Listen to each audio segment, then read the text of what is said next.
தமிழக சட்டசபையை தேதி குறிப்பிடாமல் ஒத்திவைத்து சபாநாயகர் அப்பாவு உத்தரவிட்டுள்ளார்.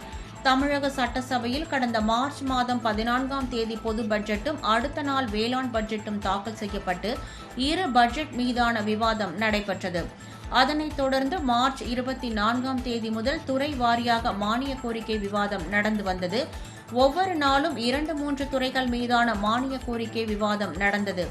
அந்த வகையில் மொத்தம் 55 துறைகள் மீதான மானிய கோரிக்கை விவாதம் நடைபெற்றது.